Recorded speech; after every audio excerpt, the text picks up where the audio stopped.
Okay, so we're going to draw a dome in SketchUp here. So I've got a little platform to put it on. I'm just going to start over here with my circle tool, and I'm going to start by drawing a circle. Okay, so this is going to be the bottom of our dome.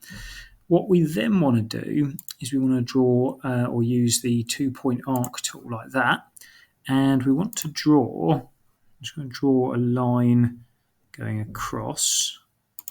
Okay, and then you can see there we can draw like an arc, but what we want is this arc sort of facing upwards.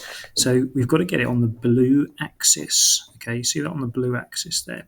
So this is kind of going to be the roof of our dome. Okay, so just make sure you're on the blue axis. You can see just there. So I'm just going to click to set that, and you can use your orbit tool just to check it is actually facing upwards, which it is. Okay, so then I've got to turn this into a solid shape. All right, so I'm going to draw from here across to there, and I'm also going to divide it in half.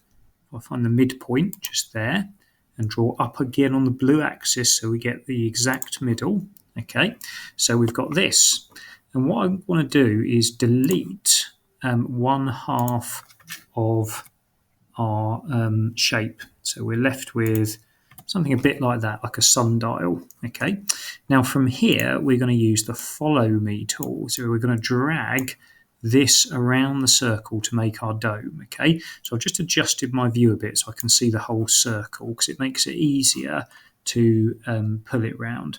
So in the push pull tool, I'm going to select this one, the follow me tool, and I'm going to click and I'm going to drag it around the circle. Okay, like that. Drag, drag, drag, drag, drag. And then just, join the circle up like that. Okay, and there we go. We have a dome. Okay, so that is how to draw a dome in SketchUp.